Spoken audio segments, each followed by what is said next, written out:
When I stepped into the house, I genuinely thought I was in the wrong place. My fingers were still trembling from the cold metal of the doorknob, and my bones ached from the 2 weeks I'd just spent in rehab after a minor fall. I'd been picturing my home the whole ride back, my blue recliner by the window, the lace doilies I crocheted last spring still resting beneath the lamp, and the smell of lavender from the diffuser in the hallway. That was what I expected. But instead, I opened the door into noise and beige walls that used to be sage green, new paint, new furniture, a couch the size of a car far too modern and far too white sat where my old plaid love seat used to be. The floors were polished as if someone had finally gotten around to buffing them, something I'd planned to do for years but never had the time. My pictures were gone. Not just taken down, gone.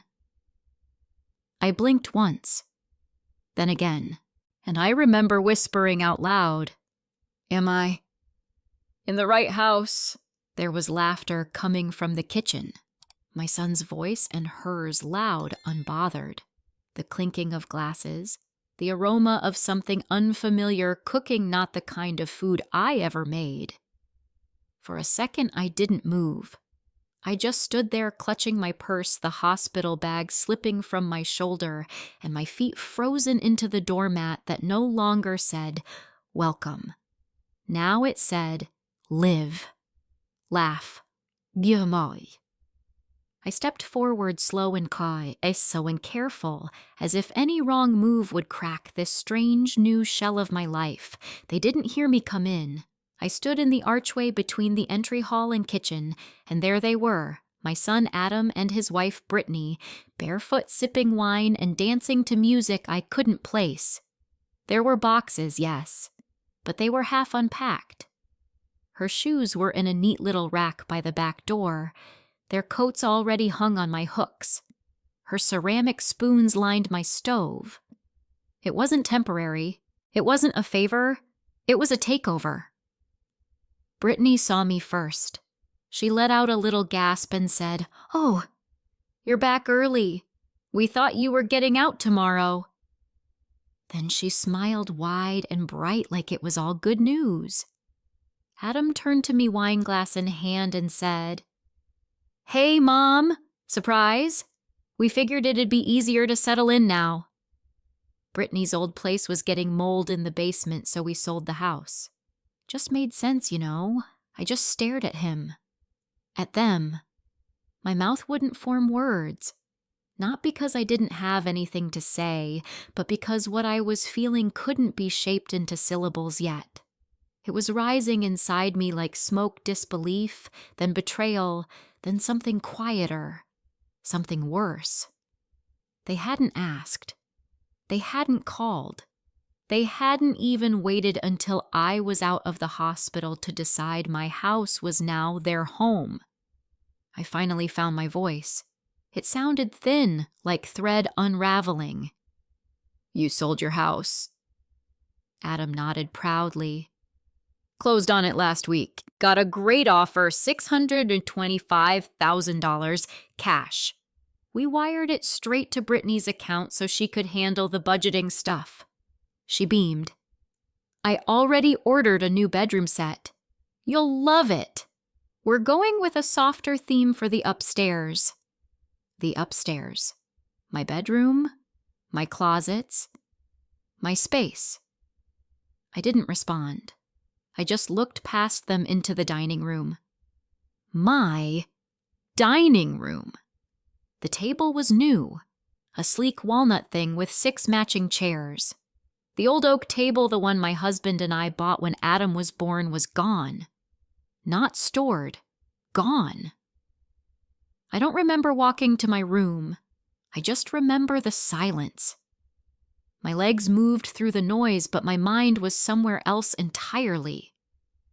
I opened my door and found it. Untouched. For now. My bed was still there, my blue comforter neatly folded the way I left it, but I could feel the edges curling inward, like the rest of the house was devouring it slowly. I sat on the edge of the bed, shoes still on purse, still clutched in my lap. That's when I noticed the boxes stacked in the hallway, Brittany's clothes labeled in pink marker. Master closet, vanity drawers, linen storage. Every label like a countdown. They were moving in. Completely. With no plan to leave. And I was supposed to just absorb it. Dinner that night was a frozen pizza they made without asking if I wanted any. I ate a granola bar in my room. No one knocked. I lay in bed listening to the sound of their laughter drifting down the hallway, and I felt something I hadn't felt in years. Displaced, like a visitor in my own skin. I got up in the middle of the night and walked through the dark house barefoot, memorizing what was left of it.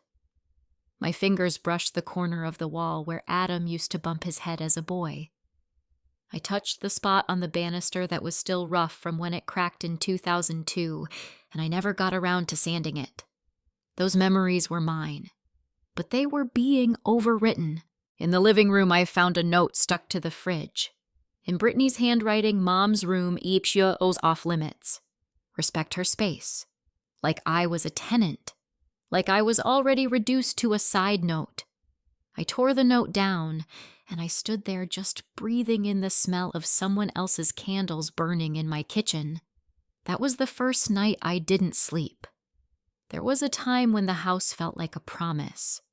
I remember the day we moved in, Adam was 6 and I was 33, just newly divorced and terrified down to my marrow. The grass hadn't been mowed in months. The walls were still stained from the last tenant's cigarettes, and the place smelled like damp wood and cat pee. But it had light. Big windows. A wide porch. Enough room for just the two of us. I had $428 in my checking account that day. I remember because I'd written it in a spiral notebook where I tracked every bill, every grocery trip, every late fee. I bought this house on a wing and a foolish kind of faith, borrowing from a cousin I barely spoke to and working nights at the pharmacy while running admin at a dentist's office during the day. I don't know how I survived those first few years, except that I had no choice. When you're raising a child alone, you learn to perform small miracles while pretending they're normal. Adam never saw the cracks. He thought every kid had pancakes for dinner because it was fun. He didn't know it was because we had eggs and flour, but no meat. He thought it was special when we made forts in the living room on nights the power got cut. I used to light candles and call it a camping night. He never knew it was because I couldn't afford the electric bill. I gave up nursing school. That was the first dream I buried. I'd been accepted just before the divorce right as Adam's father decided he didn't want to be a family man anymore. Too much pressure, he said over coffee, as if my life and our son were some job he could resign from. He moved to Florida 2 months later and never looked back. His child support checks came irregularly and never in full. So I picked up extra hours and sold the engagement ring for rent. The nursing books went into a box in the attic, and that was that. Still, I made it a home. I painted Adam's room sea green because he liked the ocean. I sewed his Halloween costumes by hand, a little astronaut suit when he was 7, a wizard robe at 9. He once told me I was the most magic mom in the world. I remember crying in the shower that night. Not because I was sad, but because it felt like the first time someone saw me. I didn't date much. Once or twice I tried, but men didn't know what to do with women who were tired and still standing. They wanted soft things. I was something else. Something made of wires and rope and late nights. And honestly, Adam filled enough of my heart that I didn't feel the gap until much later. When he went to college, I scraped every corner to help. He got a partial scholarship, but it wasn't enough. I cashed out the small IRA I'd been growing since I was 25. $17,000 gone overnight. I packed him a duffel bag of snacks and a picture of us from his kindergarten graduation. I remember hugging him at the dorm entrance and saying, "Fly far, but don't fly away." He cried that day, said I was his hero, said he'd come back and take care of me when I was old. I believed him. That's the part that stings the most. Not the couch, not the walls, not even the money. It's that I believed him. Over the years, I held that house together through termite damage, frozen pipes, and 2 hurricanes. I refinanced once during the 2008 crash and nearly lost it all. But I kept it. Brick by brick, paycheck by paycheck, I made it ours. When he got married, I tried. Lord, I tried. Brittany was always polite, but cold. Like everything I did was just a little off. I gave them $10,000 as a wedding gift. It was most of my savings at the time. She never said thank you. Not really, just said, "That'll help with the kitchen remodel." Like it was expected. Still, I never imagined this. I never imagined my son giving away every cent of his home sale to her, not to a joint account. Not with a plan just to her. $625,000. Like it was hers to hold. Like he didn't need to consider where they'd live next, where I fit into that plan. When I asked about it days later, carefully, gently, he said, "She's better at finances. You know how I am." Then he laughed like I was being ridiculous, like I wasn't standing on a floor I once scrubbed on my knees so he could crawl safely across it. That money could have bought them a new house. It could have paid off their debts. It could have built a guest house behind mine if they truly needed space. But no, she spent it. On rugs, on furniture, on a high-end espresso machine I wasn't allowed to touch because it's sensitive to water levels. I used to drink Sanka in that kitchen with my mother. I used to hum Patsy Cline at the stove and fry eggs in a cast iron pan my grandmother passed down. That pan's gone now. I asked about it. Brittany shrugged. It didn't match the aesthetic. They sold it, threw it away. I'll never know. And yet, I stayed quiet, because that's what women like me were taught to do. Keep the peace. Don't make it harder. Be grateful they're including you. But it wasn't inclusion. It was invasion. And somewhere deep inside, a small voice I hadn't heard in years began to wake up. A voice that once dreamed of something bigger than surviving. I think it was the first time in decades I realized I wasn't done fighting for myself. It started with the towels. I kept a soft set of navy blue towels in the upstairs linen closet just for me, folded neatly the way I liked. Not too thick, not too thin, the kind that softened with time. I'd had them for years. They were mine. One morning I went to take a shower and found them gone. In their place were 2 large beige towels with a monogrammed B stitched in cursive at the edge. Brittany's initial. Her aesthetic. At first I thought it was a mistake. Maybe she moved them for space, or maybe they were in the wash. I looked. They weren't. I asked her casually from the hallway, "Did you move my towels?" She didn't even turn around. Just said, "Oh, those old ones.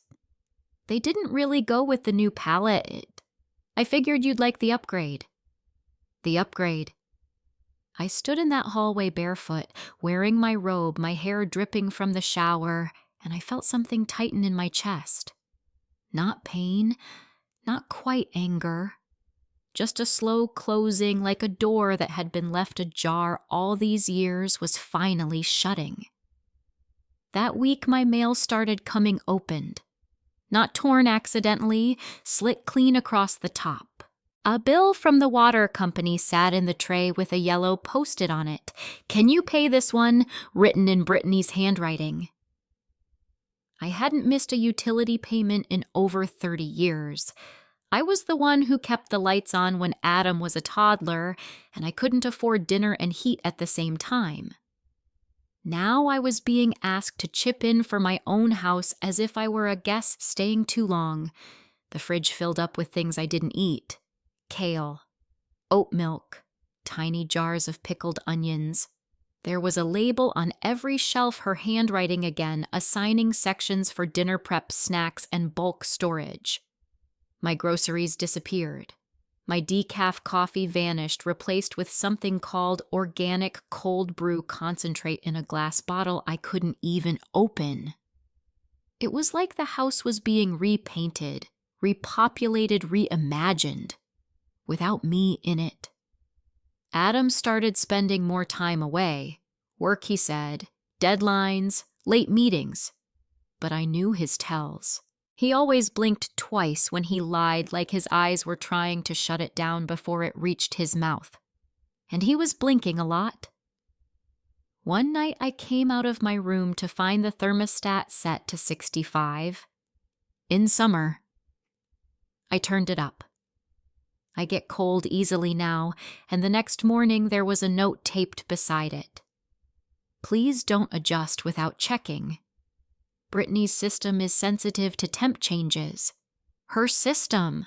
Like I was tampering with lab equipment. I started to keep my door closed more, then locked. I hadn't locked my bedroom door in years, hadn't needed to. But now I'd come back from errands to find the pillows moved, a dresser drawer cracked open. My perfume used the cap off. Small things, deniable things. But I knew. One night I caught her in my room. I came home early from an appointment, and there she was, standing by my vanity holding a box I kept tucked beneath scarves, my private box. Letters from my mother. A photo of my father from the war. My wedding ring tucked in a velvet pouch I hadn't opened since the divorce. She smiled like it was nothing. Oh, I was just cleaning up in here. This drawer was kind of stuck. She put the box down gently, too gently, like you do when you know you shouldn't have picked something up. I didn't say anything. I just walked over, picked it up, and left the room. That night I cried for the first time since they moved in, quietly under the covers like I used to when Adam was a baby sleeping in the next room, and I couldn't let the sadness get too loud. It wasn't about the box, or the towels, or the food. It was that I could feel myself disappearing, bit by bit, breath by breath. I was becoming invisible in the very place I'd bled to build. And Adam, my sweet laughing boy who used to hold my hand when we crossed the street, who wrote me a birthday poem every year until college, now avoided eye contact when I spoke. He'd answer in half sentences, his face always tilted toward his phone, always smiling a little too fast, like everything I said was an obligation he couldn't wait to finish.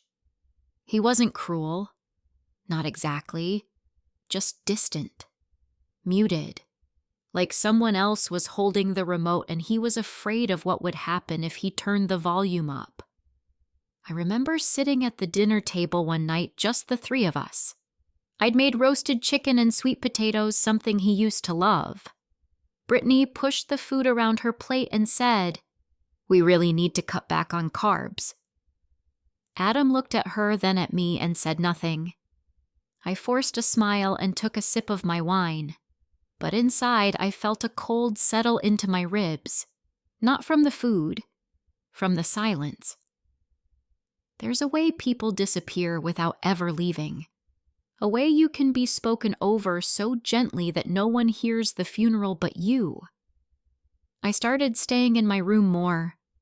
I read old novels, re-watched black and white films. I kept the door closed even when I was awake, not because I was hiding, but because I needed the air in there to remember who I was. One evening I went out to the porch. The sun was setting, casting that golden line across the neighbor's roof, and I just stood there, hands in my lap, watching, breathing. And in that stillness, I understood something. They weren't asking me to share my house. They were replacing me. And if I didn't do something soon, I'd vanish for good. It happened on a Wednesday, late afternoon. The kind of day where the air feels heavy before a summer storm and everything is too quiet, like the world is holding its breath. I had come home early from my volunteer shift at the library. I usually worked until 5, but there weren't many patrons, and my back was aching in that familiar, persistent way it always does when the weather's about to turn. I was hoping for a cup of tea and a quiet hour in my room before dinner. Instead, I walked into the kitchen and heard Brittany's voice before I even saw her. She was on the phone pacing near the sink with one of her overpriced smoothies in hand, barefoot like she owned the place. She didn't hear me, or maybe she didn't care. Her voice was light, almost playful. I told him, "It's me or your mother. Pick a future or pick the past." She laughed. That fake, breathy kind of laugh that people use when they want to be overheard. Of course he chose me. I mean, please. What man wouldn't? She walked to the counter, still talking. She's harmless. Won't fight it. She just sort of accepts things. Like a dog who's used to being told where to sit. I stood frozen just beyond the hallway behind the wall. I hadn't moved. I don't think I breathed. Besides, she said once we get the paperwork through, there's no going back. He's already signing everything over. The house will be ours by fall. I just have to be patient. Silence. Then a softer laugh. It's a slow kill, babe, but she'll barely feel it.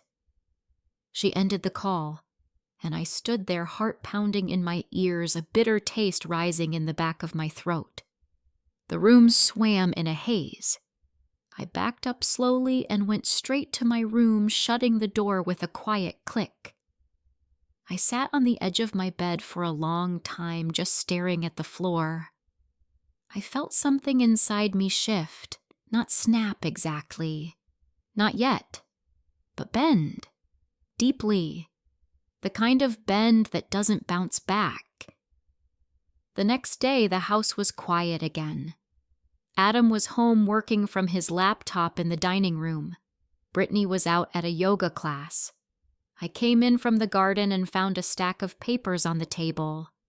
Thick, legal looking. I wouldn't have touched them, but they were just sitting there under his keys.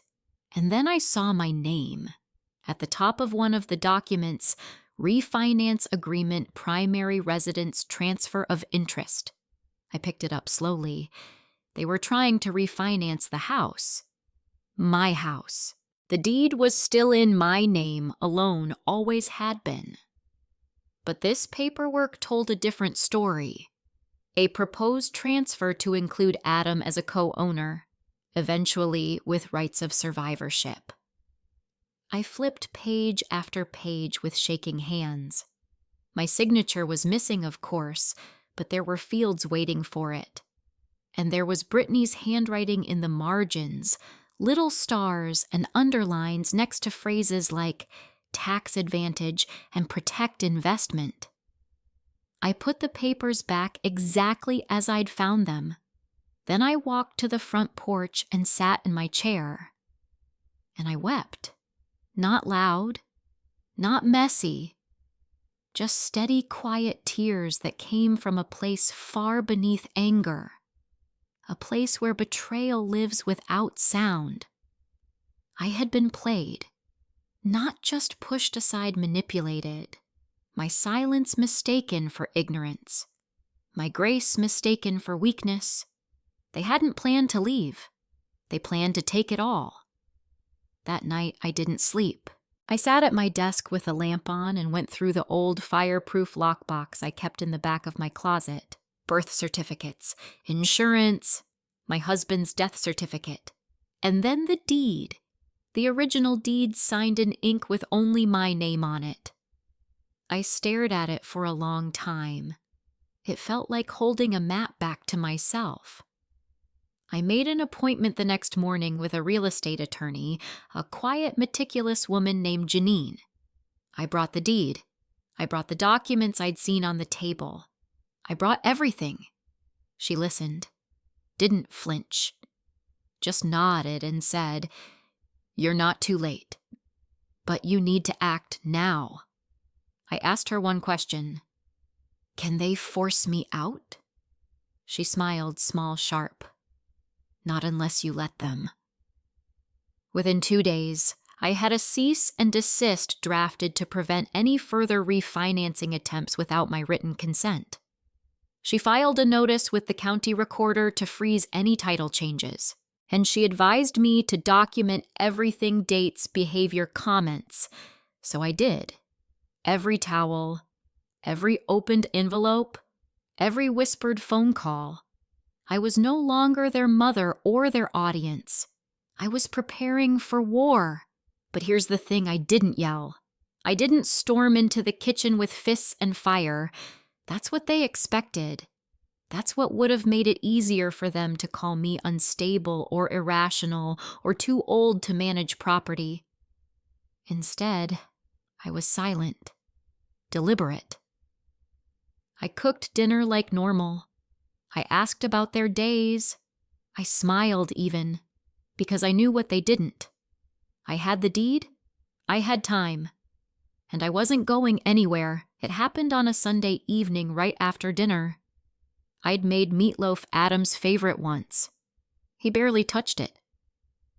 Brittany picked at the green beans, glanced at her phone between bites, and then carried her plate to the sink without a word. I could hear the clinking of cutlery as she rinsed aggressive, like washing off the scent of obligation.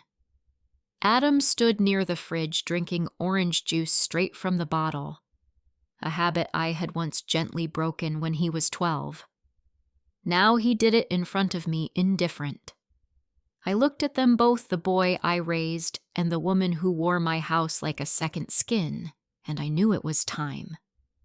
I stood slowly, wiped my hands on the same apron I'd been wearing for 30 years, and walked to the hallway. From the drawer in the antique desk, the one no one had dared touch, I pulled a folder.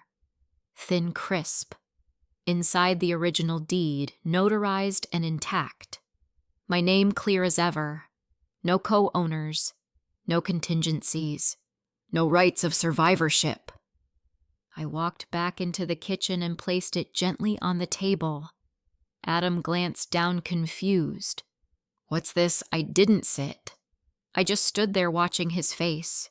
My heart was steady. Too steady. The kind of stillness that only comes when the pain has finally turned into something sharper resolve. I looked directly at him. "This is the deed. The original.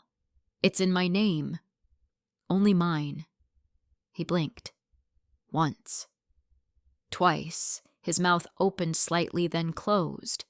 He looked to Brittany, but she didn't move. Her eyes were narrowed, calculating.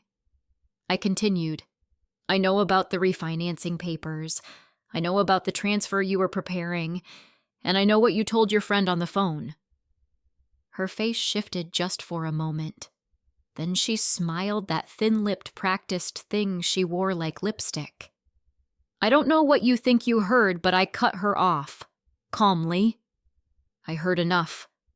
You said I was harmless. That I wouldn't fight it. That I was like a dog." Her smile vanished. "I'm not a dog," I said, my voice low. "And I'm not a guest in my own home." Adam set the bottle down too hard. Juice sloshed. "Mom, we weren't trying to take anything. You're reading into stuff. It's just, we needed a stable place. You've got all this space." It made sense. I turned to him. Slowly. "You gave her everything. The money from the house, the keys to mine, control over decisions that weren't hers to make. And you didn't even ask me. Not once. Not even a conversation." He rubbed the back of his neck, something he used to do as a boy when he was lying. It was just easier to let her handle things. I stared at him. "You let her erase me," I said. "You let her make me small." No one spoke. The room filled with the hum of the refrigerator, the soft ticking of the wall clock, the one I'd bought for $12 at a garage sale and repaired by hand. I stepped forward and tapped the folder with my finger. This house is mine. Legally, spiritually, brick by brick. This roof held your childhood, Adam. And now it holds my dignity. And I will not give it away. Brittany's voice came out sharp. So what? You're kicking us out now. No, I said, tilting my head. I'm giving you 30 days. I've already spoken to an attorney. You're not tenants, you're guests. And I'm revoking the invitation. Adam's mouth dropped open.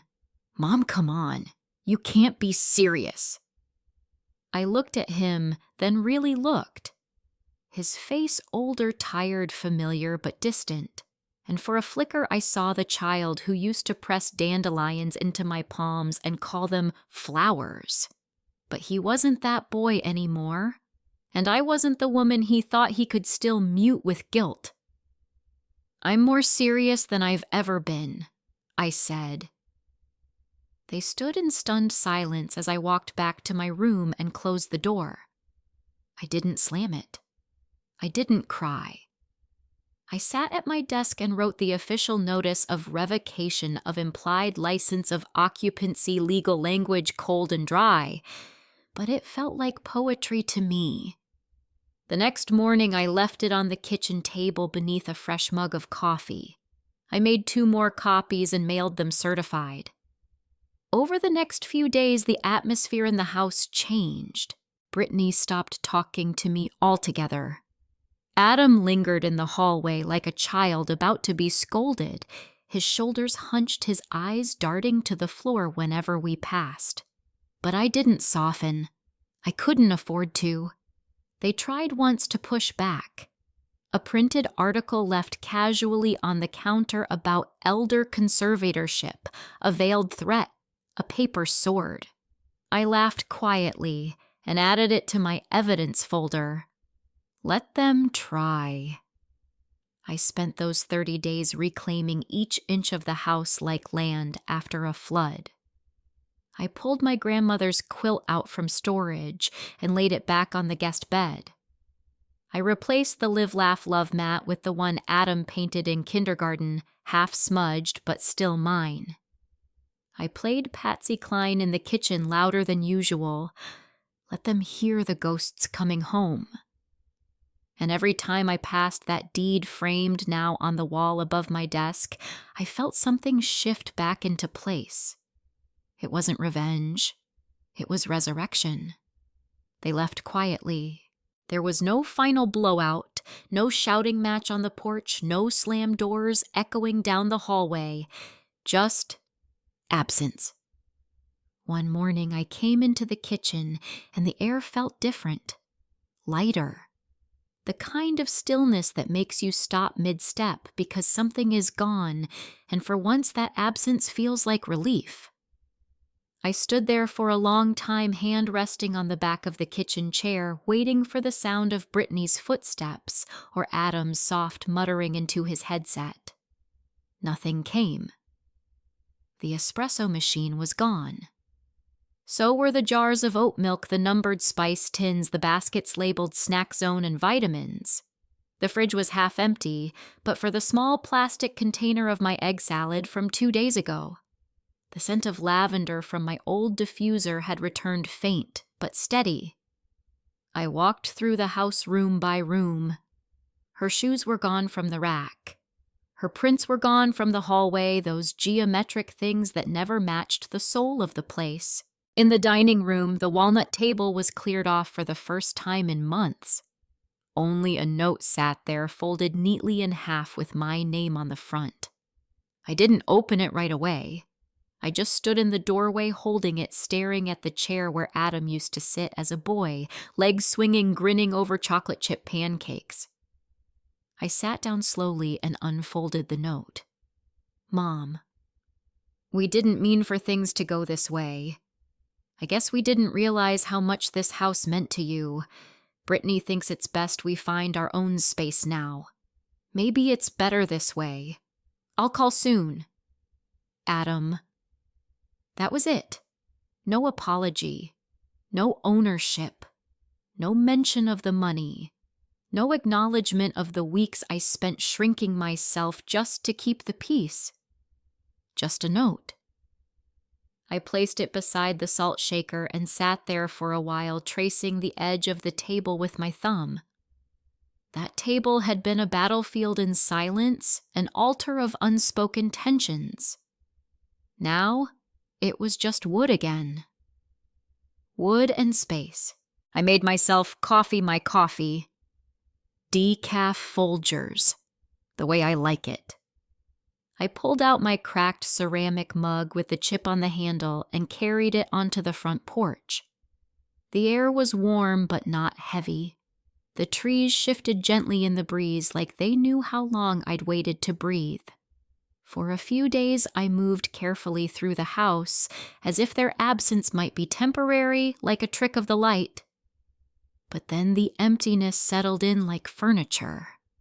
Real, permanent, peaceful. I called Janine, my attorney, to confirm the deed was safe, that all transfer attempts had been legally blocked. She assured me everything was locked in.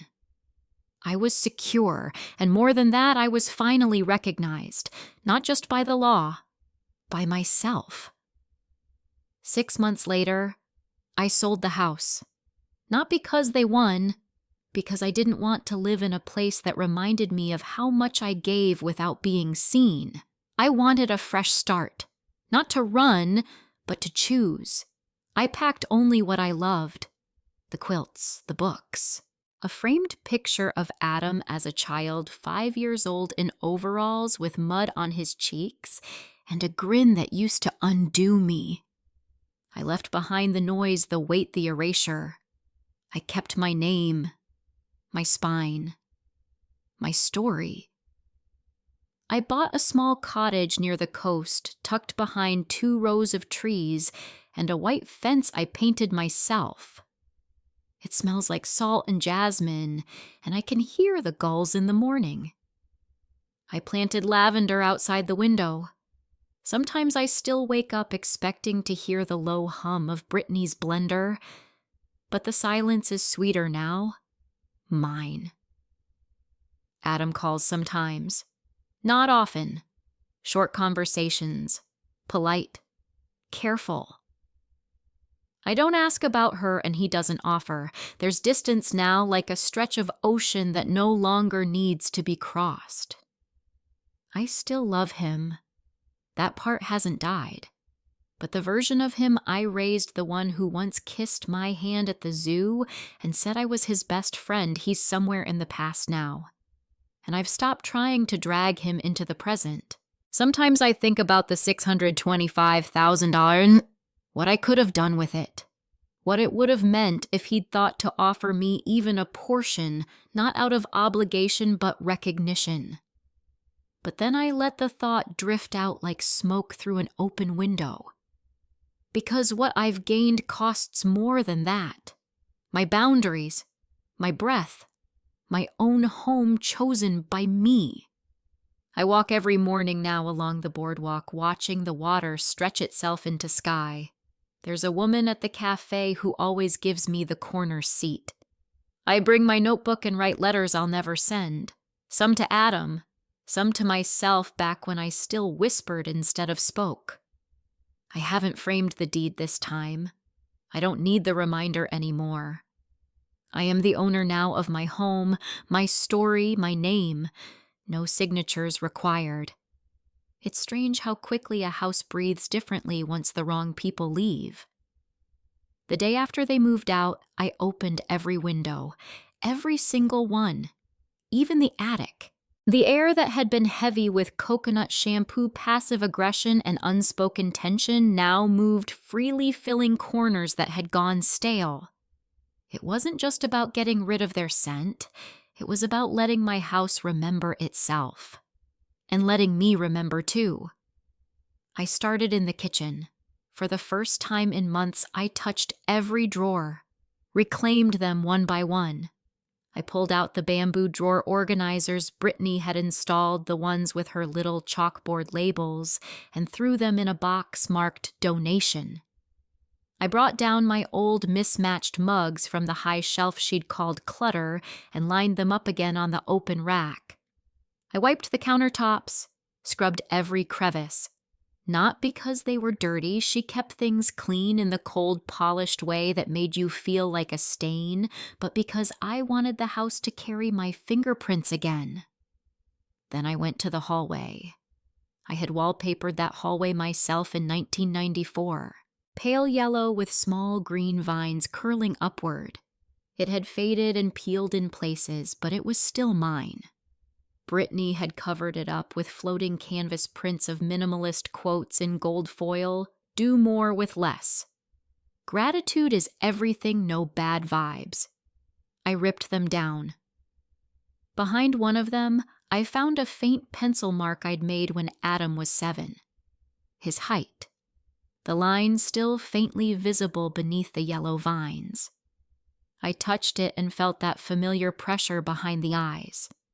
Not tears, not yet, just the quiet pulse of memory blooming against the back of the heart.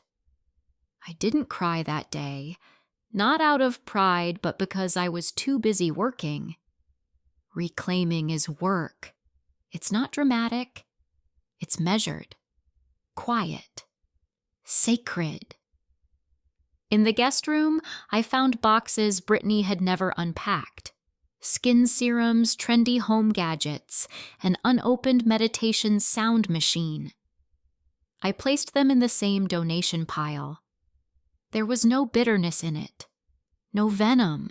I just knew I'd rather live in a room with my mother's hand-stitched pillowcases than a $200 gadget meant to mimic rain.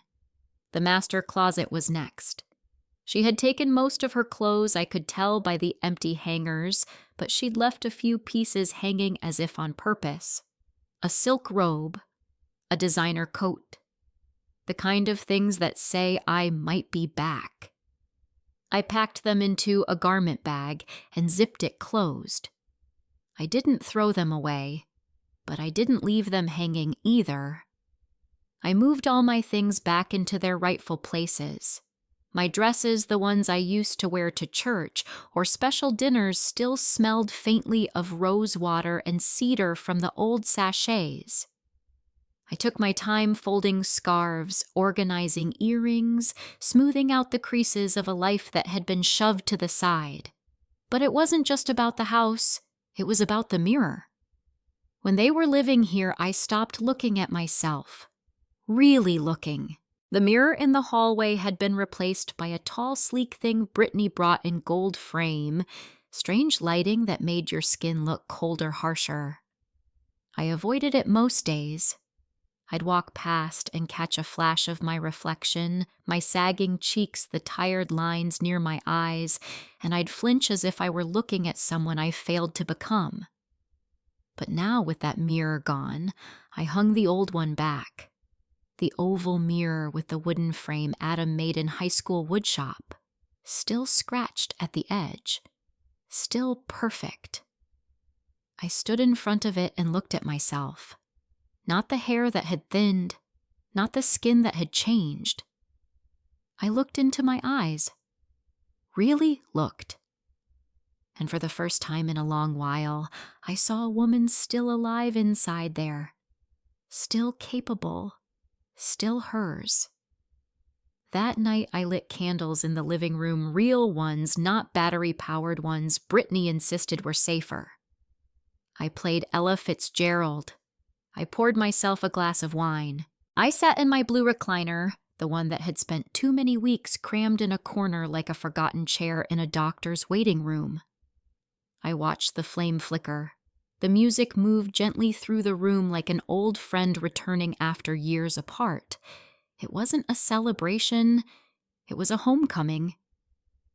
A few days later, I took a walk through the garden.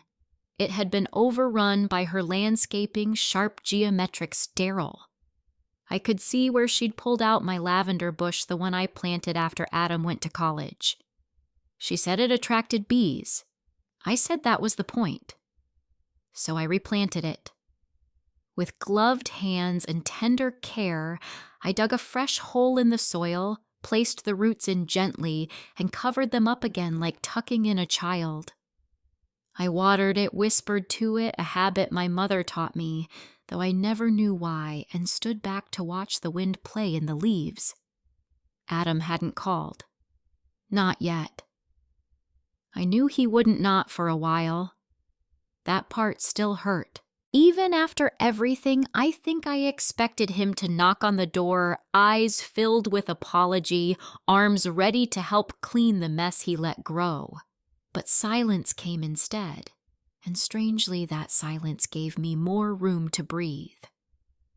I bought a new lock for the front door, not because I was afraid they'd return, but because I needed the sound, that solid click of finality each time I turned the key.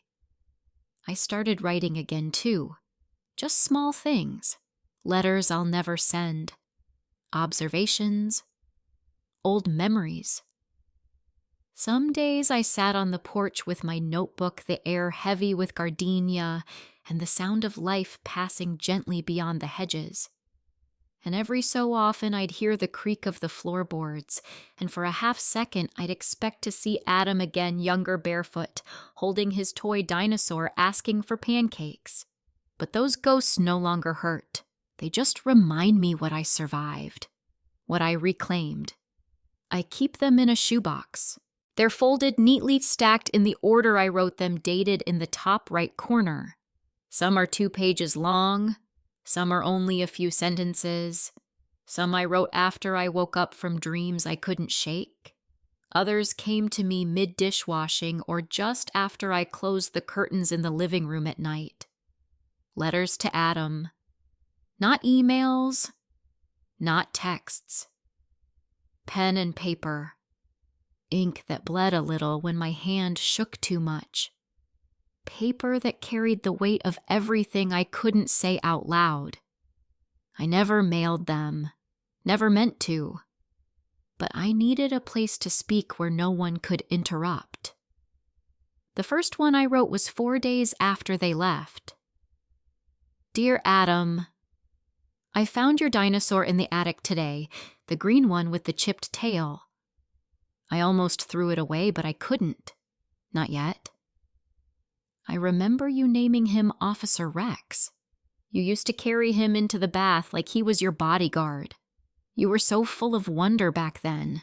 So full of me in a way. Now I don't know what you're full of. Fear, guilt, silence. I don't expect answers. I just wanted you to know he's still here. Your mom. I cried writing that one.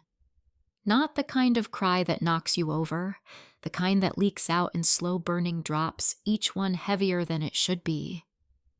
Some days I'm angry. Some letters are filled with fury I couldn't voice to his face. You let her talk about me like I was a burden, like I was background noise, and you stood there sipping your juice, pretending not to hear. I raised you better. I bled for this roof. I gave up my dreams so you could live yours. You watched her replace me and you called it progress. But other days, I soften. There's a letter I wrote late one night after watching an old video of his 2nd grade recital, Adam front and center, holding a paper star, and looking straight at the camera, waving to me before the first note even played. You loved me once. I know that. You still do, I think. It's buried under all that growing you've done in the wrong direction. I used to believe love was enough to keep a connection alive. But now I understand love without respect is just sentiment. It doesn't build anything. It doesn't protect. It just sits there useless. That one hurt the most to write. Because it was the truth. He did love me. I know it. He still might. But he didn't respect me. Not enough to shield me, not enough to say no when it mattered. I started reading the letters out loud in the evenings, just to myself.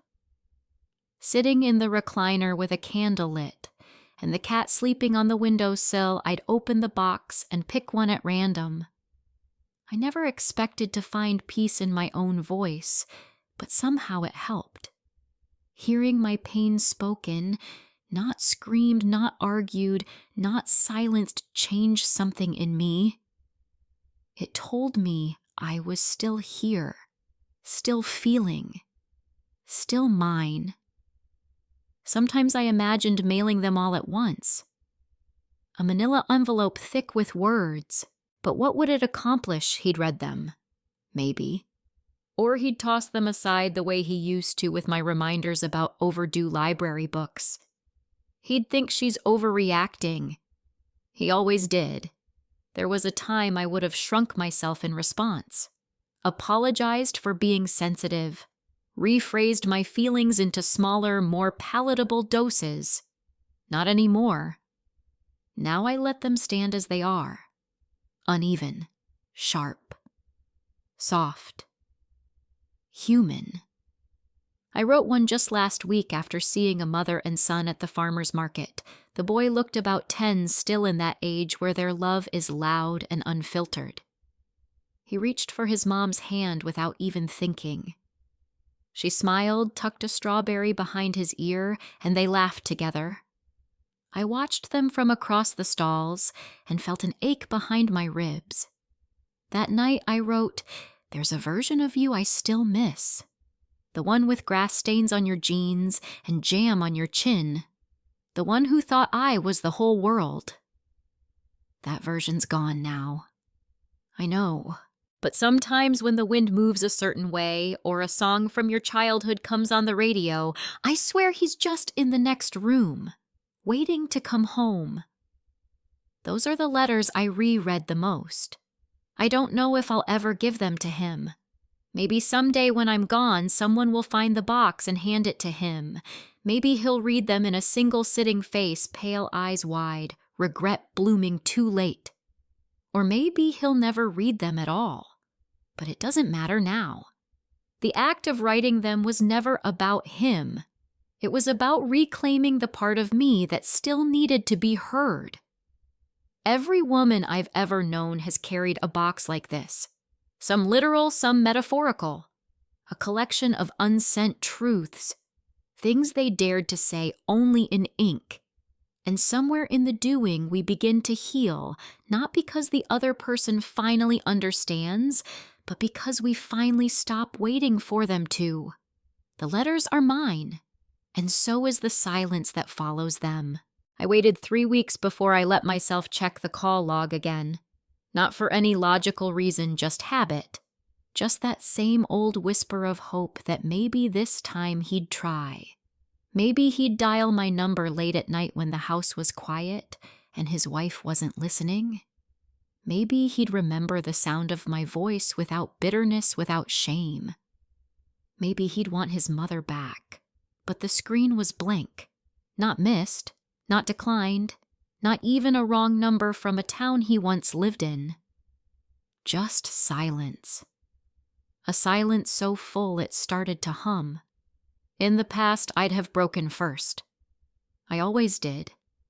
I was the understanding one, the first to call after a fight, the first to say, "I know you didn't mean it," even when I wasn't sure that was true. The first to fill the silence so no one else had to feel uncomfortable inside it. But not this time. This time, I let it stretch. I filled the days with other things, grocery trips where I no longer worried about someone moving my car from the driveway. Long walks without needing to announce where I was going or when I'd be back. I watched movies at full volume, sometimes even the ones Brittany used to scoff at. Depressing dramas, she called them. I liked them. Still do. They make you feel something real. One afternoon, I sat on the back porch and dialed his number. I didn't press call. I just sat with my thumb hovering over the button, staring at the name that used to bring me joy like a reflex. Adam. Just his name. It used to be my heartbeat, my anchor. I said it 1,000 times across the years, whispered it in the dark. When he had nightmares, yelled it across playgrounds, sang it softly as he drifted off to sleep on my chest. Now it sat on my screen like a stranger. I locked the phone and set it down. There are wounds that deepen when you dig into them. A week later, I ran into his old friend Nate at the pharmacy. He was picking up allergy meds for his son. I was reaching for toothpaste. We both did a double take. "Nate," I said. He smiled, kind, hesitant. "Mrs. Thomason." "Wow, it's been a long time." It had. He looked down at my basket. "How have you been?" There it was. That question. The innocent, well-meaning question that makes your whole life flash behind your eyes. I smiled back. "Good. Just moved out by the coast." He raised his eyebrows. "Really? What about the old house?"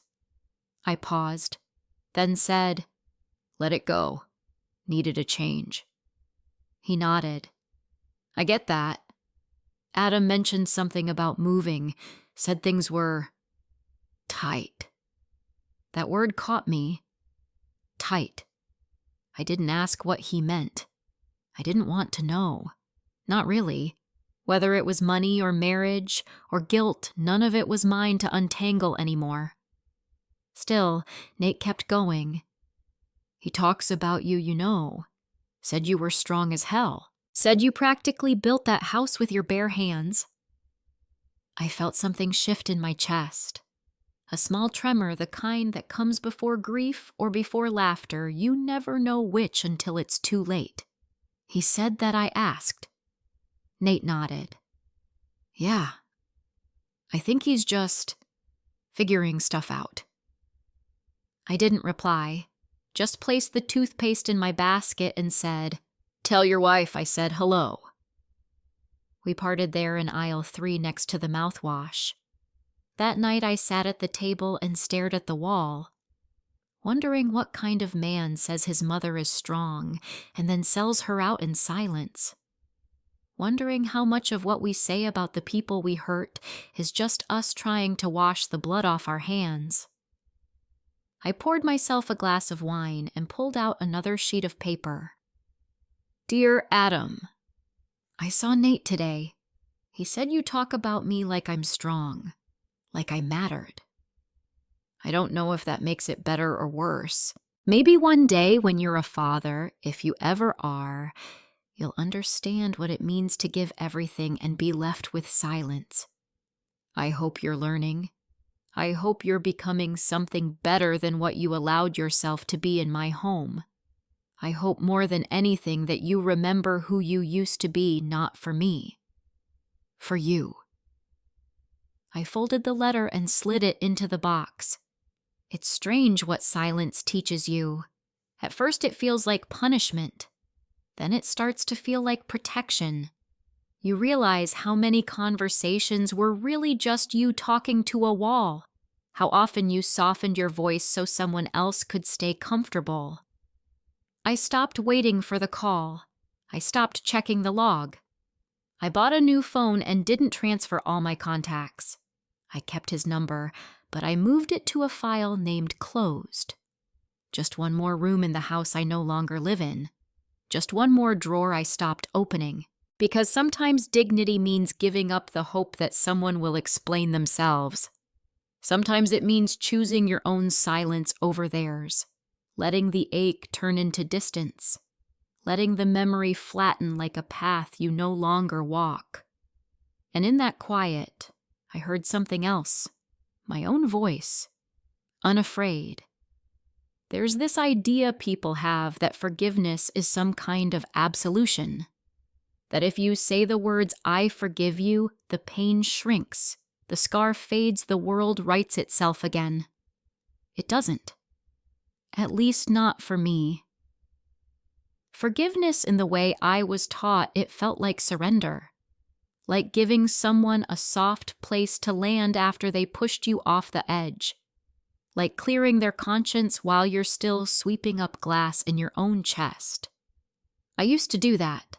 I used to forgive too fast, too easily, mistaking it for strength. But now I don't rush to forgive. I let things sit, not to rot, but to settle, to become quiet enough that I can hear my own thoughts over the noise of grief. I've stopped telling people I forgave Adam. I haven't. I don't know if I ever will. What I did do, what no one sees because it doesn't come with fireworks or applause, is that I let go of the part of me that needed his apology. I stopped holding my breath for his return. I stopped rehearsing what I'd say if he knocked on my door, because he won't. And if he does well, that's not the point anymore. One morning, I was sitting on the bench in my little front garden, clipping back some overgrown roses. A woman passed by with a stroller and paused to admire the blooms. She asked what I used to keep them blooming through the salt air. I told her I'd talk to them.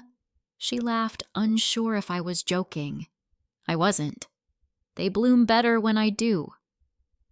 After she left, I sat for a long time with the clippings in my lap, the wind tugging gently at the hem of my sleeve. I thought about all the things I'd trimmed from my life in the past year. My house, my son, the part of me that used to break herself into silence to be loved. It wasn't revenge, and it wasn't bitterness. It was freedom. The kind of freedom that doesn't come with cheers or parades. The kind that feels like a deep exhale after holding your breath for a decade. There are days I still feel the sting. Birthdays, Mother's Day. The first time I saw a holiday commercial showing a son hugging his mom with a grin that looked a little like Adam's used to. I don't pretend I'm above it. I let the ache visit. I make it tea. I let it sit beside me for a while, and then I show it to the door. Healing doesn't mean forgetting. It means remembering without flinching. I've made a life now. Small. Sincere. Mine. There's a woman I play cards with on Thursdays. Her name is Joyce. She lost her daughter to distance. Not death, not disease, just distance. The kind that stretches silently until it becomes permanent. We don't talk about it much. We don't need to. The understanding is quiet and complete. Sometimes over coffee she says, "You look lighter these days." And I do. Not because I got justice. Not because they came crawling back. But because I reclaimed every room they tried to repaint without me. Because I let my own name echo again in spaces where I used to be a whisper. I took a trip alone recently to the mountains. Rented a cabin with tall windows and a fireplace that crackled like a memory you thought you'd lost. I sat on the porch in the morning, wrapped in a wool blanket holding coffee in both hands, watching the fog crawl slowly over the hills like it had nowhere else to be. I didn't think about Adam. I didn't check my phone. I didn't wonder what she was doing or where they lived now, or whether she still walked barefoot in kitchens that didn't belong to her. I just sat. Quiet. Steady. Unclaimed. I've come to realize that survival is often mistaken for bitterness. That when a woman says no more, the world hears anger instead of liberation. But I'm not angry. I'm just done explaining. Done softening the truth so someone else can sleep at night. Done pretending that betrayal is somehow less sharp when it's committed by someone you once held against your chest. I don't hate Adam. I don't wish him harm. I hope he's safe. I hope if he ever becomes a father, he learns how deep that bond can run and how easily it can be broken. But I won't shrink just to make space for his guilt. He has his life, and I have mine now. Some nights I light a candle for myself. not as ceremony, just acknowledgement.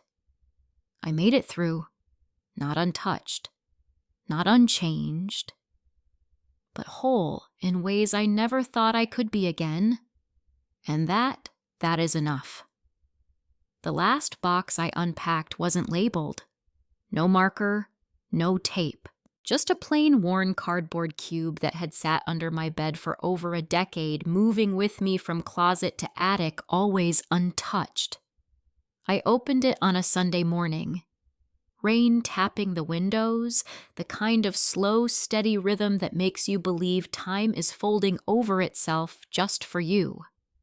I sat on the floor in my reading room, the one with the bay window and the linen curtains that flutter like breath, and lifted the flaps. Inside, photographs. Old ones. Some Polaroids, some printed from film. A few were bent at the corners' edges, yellowed. There were shots of Adam as a baby asleep on my chest in the hospital bed. One of him holding a garden hose, buck naked, except for rain boots spraying the rose bushes, and squealing with joy. A Christmas photo, the last one before his father left. Adam's arms around my neck paper crown sliding down his forehead. I looked tired but smiling. I ran my finger along the photo's edge and thought, did she ever see this? Did Brittany ever sit with these pieces of his childhood? Did she ever ask what I gave up so he could live the way he does now? I don't think she did. I don't think she ever cared to. That box held more than images.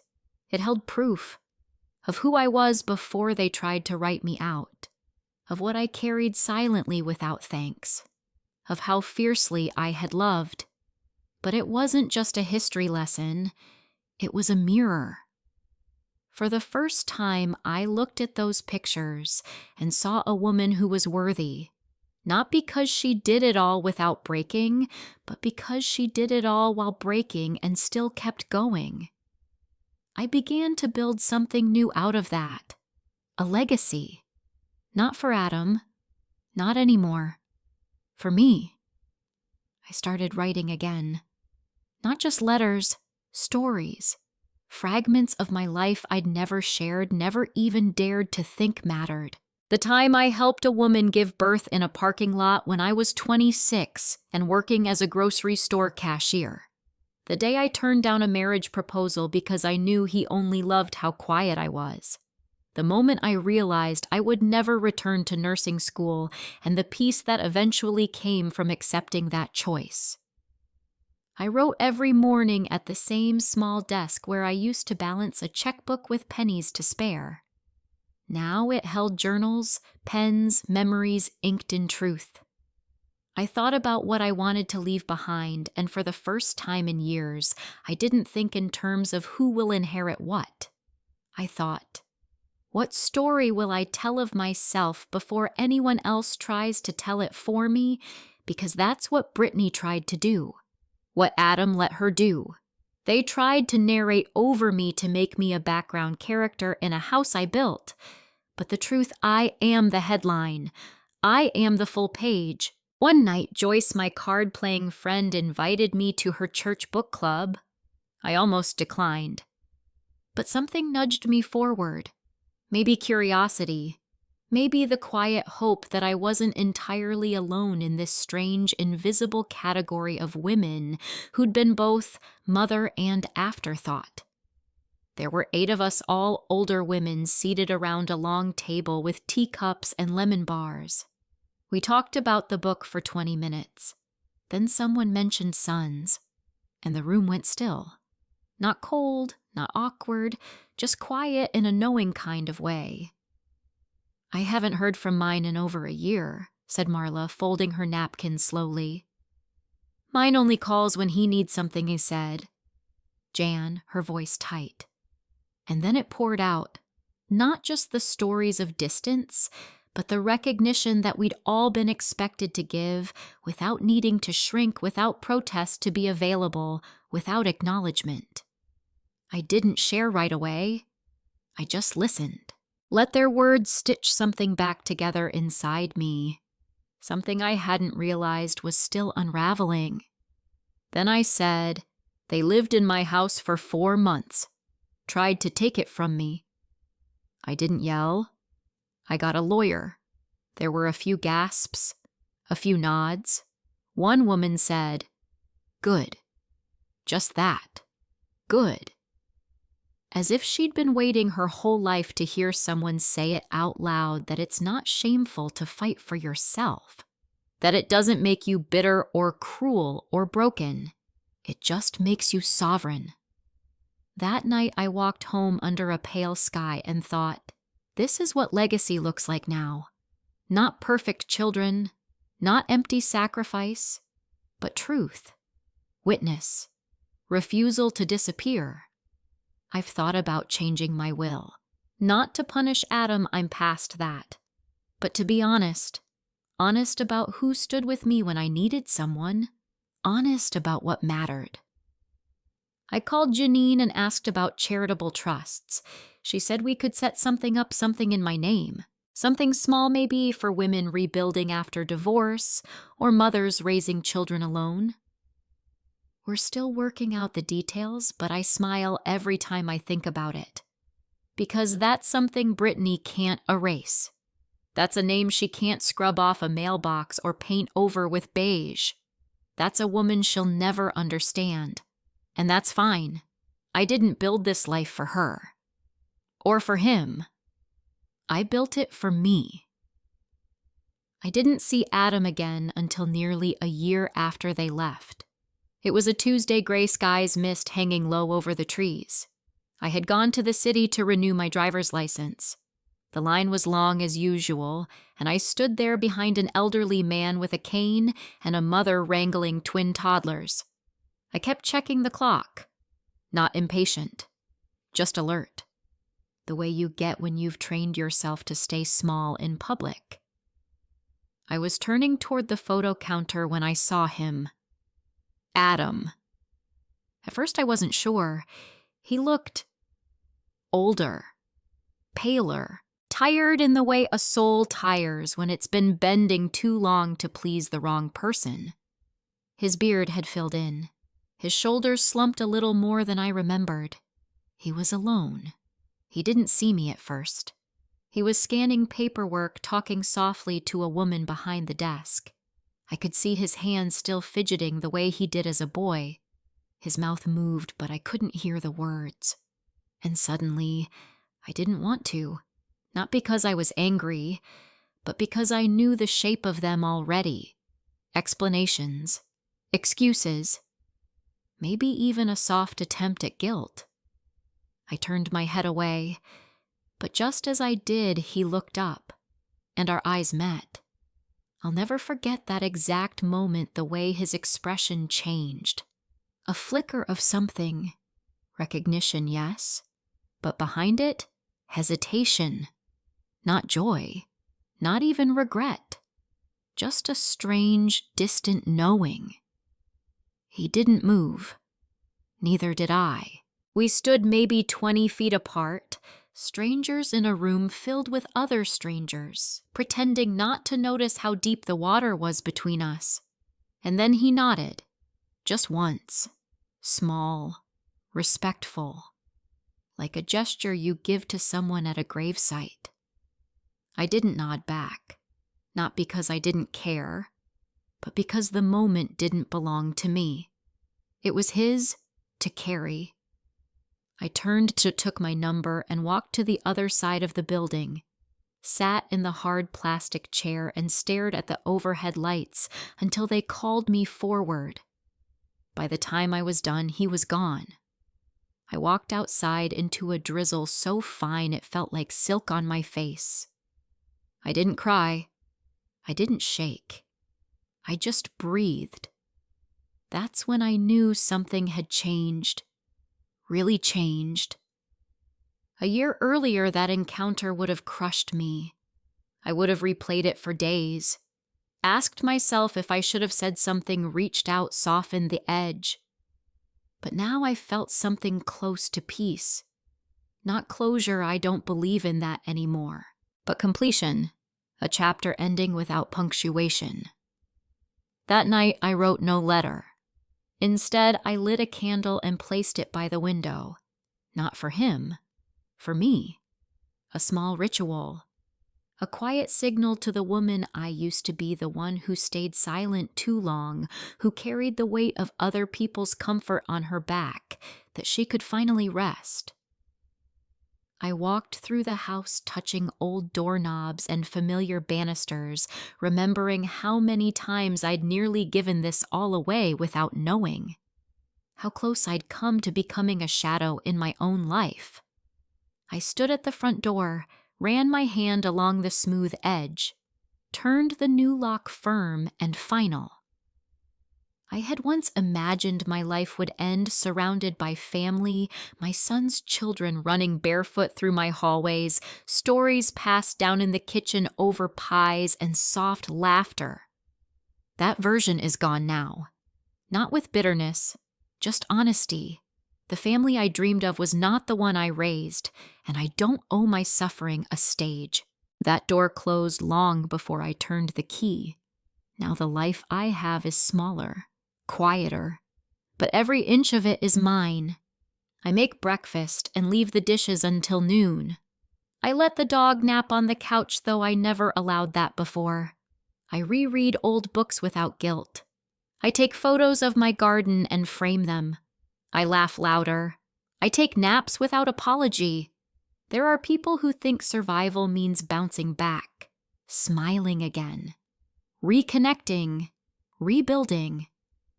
But sometimes survival is a closing, a full stop, a final soft no. Not out of hatred, but because the cost of the open door is too high. And you finally understand that you don't need anyone to walk through it to prove you're still worthy of being seen. You were always worthy. You just stopped waiting for someone else to tell you so. Some treasures had been recovered. Others more valuable still had been discovered for the first time. It wasn't the ending I'd expected. It was better, harder, clearer, more honest. It was mine. No one's name above mine. No voice louder than my own. No revisions to my story offered under the disguise of love. I stopped asking to be heard and started listening to myself. And in that quiet, I found something I never thought I'd feel again. Home. Not the kind built of drywall and deed, but the kind stitched from dignity, breath, and self-recognition. I don't look back as often now. When I do, it's with a kind of gentle distance, the way you might glance at a house you used to live in. Familiar, full of echoes, but not yours anymore. And that's okay. Some places we survive only long enough to leave.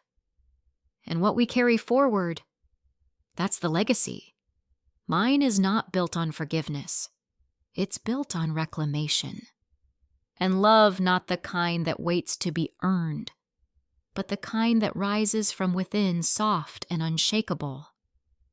Eleanor Thompson, once defined by everyone but herself, finally exists on her own terms. And that, I now understand, is the greatest revenge of all. Thanks for listening. If you've ever felt the same, betrayed, discarded, or invisible, leave a comment. Someone will hear you. Don't forget to subscribe. Your voice matters.